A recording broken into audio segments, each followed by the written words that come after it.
अस्सलाम वालेकुम। Antiarrhythmic drugs also known as sodium channel blockers. इसमें क्लास 1 जो है फर्दर 3 सब क्लासेस में डिवाइडेड है, A, B एंड C। तो आज हम 1A की ड्रग्स डिस्कस करेंगे और उस क्लास में हमारे पास ड्रग्स हैं डिसोपायरामाइड, क्यूनिडीन एंड प्रोकेनामाइड, राइट। अब ये ड्रग्स जो हैं हमने action potential normal action potential जो है वो डिस्कस किया था। उसमें फेज 0 जो है, जो इसको अपस्ट्रोक भी कहते हैं, उसको ये ब्लॉक करती हैं। उधर वहाँ पे जाके करती है, मतलब सोडियम का जो इन्फ्लक्स है ना, वहाँ पे उस फेज में डिपोलराइजेशन हो रही होती है, ठीक है। सोडियम का इन्फ्लक्स जो होता है वो बहुत ज़्यादा इंक्रीज़ हो जाता है, ठीक है। अब वो उस सोडियम के जो इन्फ्लक्स है उसको क्या करती हैं, ब्लॉक करती हैं, ठीक है। वो टिश्यूज़ जो डिपोलराइज हो रहे होते हैं वहाँ पे सोडियम का इन्फ्लक्स ब्लॉक करेंगी, और इसके अलावा ये उसी टिश्यूज़ पे एक्ट करेंगी जो फ्रीक्वेंटली डिपोलराइज हो रहे होते हैं, या फिर वो सेल्स ही ब्लॉक करेंगी जो डिस्चार्ज कर रहे होते हैं एबनॉर्मल हाई फ्रीक्वेंसी के साथ, जो इलेक्ट्रिक इम्पल्सेस डिस्चार्ज कर रहे होते हैं, ठीक है। जिनमें तो इसलिए इनको जो है स्टेट डिपेंडेंट भी कहते हैं। इनका जो यूज़ है ना, यूज़ डिपेंडेंस या स्टेट डिपेंडेंस, ठीक है। जो नॉर्मल हार्ट के जो सेल्स होंगे, जो नॉर्मल एक्शन पोटेंशियल जनरेट करेंगे, उनमें ये सोडियम का जो इन्फ्लक्स है उसको ब्लॉक नहीं करेंगी। अच्छा, दूसरी बात ये चीज़ भी ध्यान में रखनी है कि ये जो तीनों ड्रग्स हैं ना, ये फेज 0 पे तो एक्ट करती हैं। फेज 0 मतलब अप स्ट्रोक वेलोसिटी, वो तो ब्लॉक करती हैं, लेकिन इनकी टेंडेंसी जो है ना, वो फेज 3 में जो पोटाशियम इफ्लक्स होता है, ठीक है, और वो क्या कॉज करता है, रिपोलराइजेशन। उसकी वजह से क्या होती है, रिपोलराइजेशन हो रही है। इस फेज 3 में भी ये पोटाशियम चैनल्स को ब्लॉक करने की टेंडेंसी रखती हैं, ठीक है। बट इनका जो ज़्यादा इफेक्ट होता है ना, वो फेज 0 पे ही होता है, ठीक है, जहाँ पे अपस्ट्रोक वेलोसिटी जो है वो कम करेंगी, ठीक है, जहाँ पे सोडियम चैनल्स का इन्फ्लक्स जो है वो ब्लॉक करेंगे। अच्छा, अब हम इनका ना मैकेनिज्म ऑफ एक्शन डिस्कस कर लेते हैं, ठीक है। मैकेनिज्म ऑफ एक्शन में ये देखना है कि इस क्लास में जो ड्रग है ना, क्यूनिडीन बाइंड करती है जो सोडियम चैनल्स हैं, ठीक है, उनके साथ बाइंड करती है, और सोडियम का जो इन्फ्लक्स है उसको क्या कर देती है, कम कर देती है, ठीक है, अपस्ट्रोक वेलोसिटी में, फेज 0 में। ओके, अब इससे ये होता है कि अपस्ट्रोक कम हो जाता है, और फेज 0 जो ऑब्वियसली जो डिपोलराइज कर रहे होते हैं सेल, हाई रेट पे जो ज़्यादा इलेक्ट्रिक इम्पल्सेस जनरेट कर रहे होते हैं, उनको क्या कर देती है, उनमें इन्फ्लक्स कम हो जाता है, इसके बाद जो है ये इसकी जो टेंडेंसी है ना, मैंने आपको अभी बताया कि पोटाशियम चैनल्स के लिए भी है, जो फेज 3 में रिपोलराइजेशन करा देते हैं फाइनल सोडियम इफ्लक्स। फेज 3 में वैसे क्या होता है, बढ़ जाता है ना, वहाँ पे भी ये सोडियम चैनल्स को ब्लॉक करा देती है। कैल्शियम चैनल्स प्लेट्यू फेज में कैल्शियम के इन्फ्लक्स को भी ब्लॉक करने की टेंडेंसी रखती है, और slope of phase 0 resting membrane potential को भी ब्लॉक करने की टेंडेंसी रखती है। बट सबसे ज़्यादा इफेक्ट जो है इसका फेज 0 पे ही है, अपस्ट्रोक वेलोसिटी कम करने पे है, ठीक है। और वो भी उन टिश्यूज़ में जो बहुत ज़्यादा फास्टली जिनमें एक्शन पोटेंशियल जनरेट हो रहा होता है। नॉर्मल हार्ट में नॉर्मली जो एक्शन पोटेंशियल हमारे कार्डियक सेल्स जनरेट कर रहे होते हैं, उनमें नहीं, ठीक है। दैट्स वाई इसको हम जो सोडियम चैनल ब्लॉकर्स की क्लास में जो है क्लासीफाई करते हैं, ठीक है, प्लेस करते हैं। अब हमने ये चीज़ देखनी है कि डिसोपायरामाइड जो है, क्यूनिडीन का ही इफेक्ट है। सेम डिसोपायरामाइड और प्रोकेनामाइड जो है वो भी यही इफेक्ट शो करती हैं, ठीक है। अब दूसरी बात ये हमने देखनी है कि जो क्यूनिडीन है ना, ये थोड़ा सा इसका ये एक्स्ट्रा कार्डिक इफेक्ट है। एक्स्ट्रा कार्डिक इफेक्ट मतलब हार्ट से बाहर, ये कार्डिक इफेक्ट है मतलब हार्ट के मसल्स के ऊपर। हमारी जो ब्लड वेसल्स होती हैं उन पे अल्फा रिसेप्टर्स प्रेजेंट होते हैं, ठीक है, उनको ये ब्लॉक कर देते हैं। उसके साथ बाइंड करेगी ये ड्रग और ब्लॉक कर देगी, ठीक है। दूसरी बात ये है कि एंटीकोलिनर्जिक एक्टिविटी भी ये ड्रग्स शो करती हैं, ये इनकी साइड एक्टिविटी है, ठीक है। एंटीकोलिनर्जिक एक्टिविटी मतलब पैरासिम्पैथेटिक नर्वस सिस्टम क्या रिलीज़ करती है, एसिटाइलकोलिन, ठीक है। तो एसिटाइलकोलिन की जो है ना, एसिटाइलकोलिन की रिलीज़ को ये क्या कर देती हैं, ब्लॉक कर देती हैं। ये इनका साइड इफेक्ट है, ओके। अब ये चीज़ आपने देखनी है, मेन फोकस आपने इस चीज़ पे रखना है। अब डिसोपायरामाइड जो इस क्लास में से है ना, डिसोपायरामाइड, उसका इफेक्ट अल्फा एंटीकोलिनर्जिक एक्टिविटी पे जो उसका इफेक्ट है ना वो ज़्यादा है, ठीक है। ये एक्स्ट्रा कार्डिक इफेक्ट हो गया। अच्छा, अब हम दोबारा वापस आते हैं।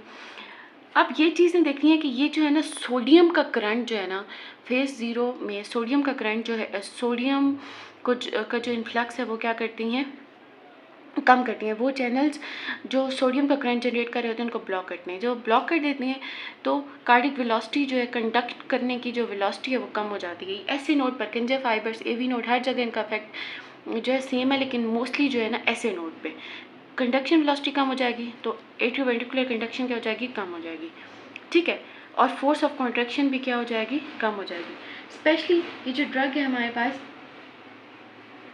प्रोकेनामाइड, ठीक है, प्रोकेनामाइड जो है इसका जो डिसोपारामाइड जो है और प्रोकेनामाइड, ये फोर्स ऑफ कॉन्ट्रैक्शन बहुत ज़्यादा कम करवाएंगी। इसको हम कहते हैं नेगेटिव इनोट्रॉपिक इफेक्ट।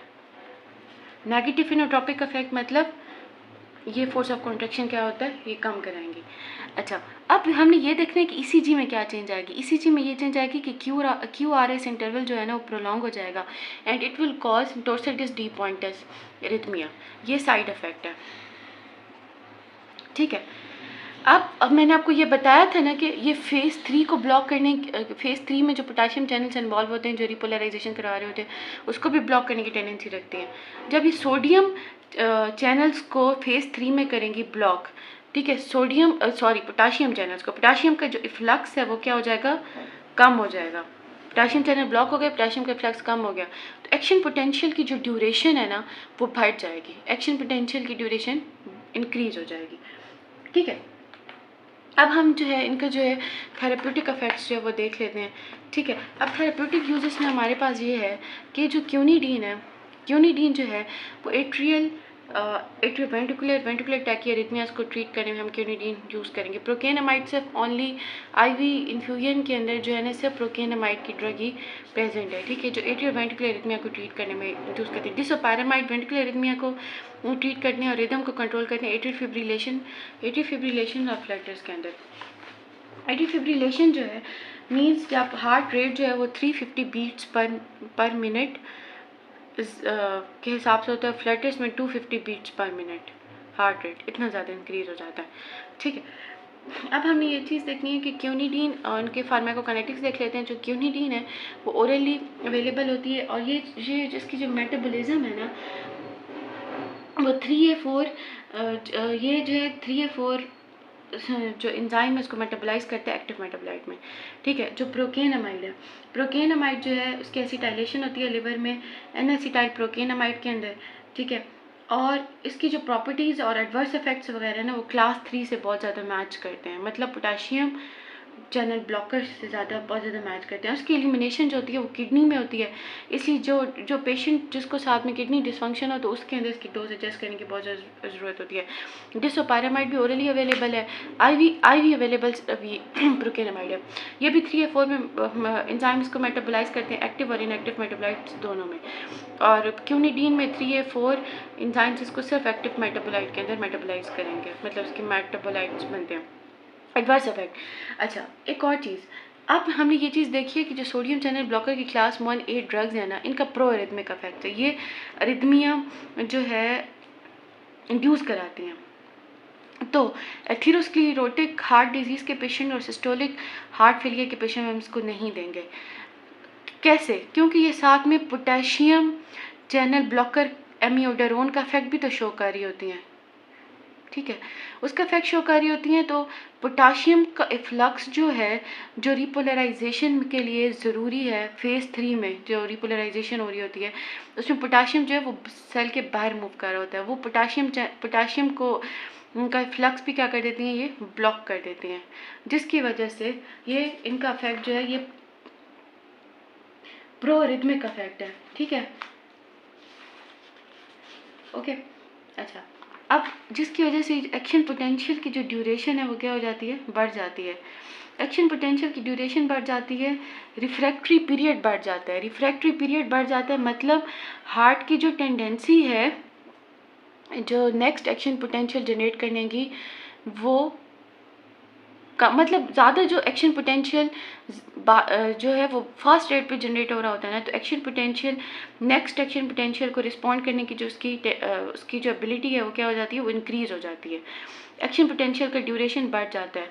ईसीजी पे क्यूआरएस इंटरवल जो है वो बढ़ जाता है। It leads to torsades de pointes. ठीक है, अब मैं आपको इसको एक दफ़ा दोबारा कर देते हैं कि ये जो है इनका साथ में ये भी तो इफेक्ट है ना कि as a potassium channel blocker भी एक्ट करती हैं। फेज़ 3 में हमने रिपोलराइजेशन डिस्कस की थी कि उसमें पोटाशियम का इफ्लक्स होता है, पोटाशियम जो है वो बाहर की तरफ मूव करता है। ठीक है, अब ये इसको ब्लॉक कर देती हैं, तो एक्शन पोटेंशियल की जो ड्यूरेशन है वो क्या हो जाती है, बढ़ जाती है। रिफ्रैक्टरी पीरियड जो है वो इंक्रीज हो जाता है। ठीक है, रिफ्रैक्टरी पीरियड मतलब हार्ट की टेंडेंसी नेक्स्ट एक्शन पोटेंशियल को रिस्पॉन्ड करने की जो है वो कम हो जाती है, क्यूआरएस इंटरवल बढ़ जाता है और इससे ये जो है टोर्साइटिस डी पॉइंटस कॉज करते हैं। ठीक है, अब हमारे पास जो क्यूनिडीन है ना, क्यूनिडीन का एडवर्स इफेक्ट ये है कि इट लीड कॉज किनकोनिज्म। किनकोनिज्म मतलब किनकोनिज्म में क्या होता है, किनकोनिज्म में टिनिटस, ठीक है, और ब्लड विजन होती है, हेडेक, डिसओरिएंटेशन और साइकोसिस। दूसरा, ये इनहिबिट कर रही होती है 2D6 एंजाइम को और प्री ग्लाइकोप्रोटीन को, क्यूनिडीन करती है। तो सो 2D6 का इनहिबिटर है प्री ग्लाइकोप्रोटीन, तो वो ड्रग्स जो 2D6 की सबस्ट्रेट है प्री ग्लाइकोप्रोटीन के क्यूनिडीन के साथ को एडमिनिस्टर नहीं करते। प्रोकेनामाइड IV होती है, हाइपरटेंशन कॉज करती है, ये भी 3A4 इनहिबिटर है। 3A4 इसलिए इसके साथ भी वो ड्रग्स नहीं देते जो 3A4 के सबस्ट्रेट होते हैं। जैसे पैरामाइड के एंटीकोलिनर्जिक इफेक्ट्स हैं। ठीक है, dry mouth, urinary retention, blood vision, so ये भी 3A4 इनहिबिटर है। इसके साथ भी वो ड्रग्स नहीं देते जो 3A4 को इनहिबिट करें, जो 3A4 एंजाइम के सबस्ट्रेट होते हैं। नेक्स्ट हम देखते हैं class 1B antiarrhythmic drug lidocaine and मैक्सिलिटी।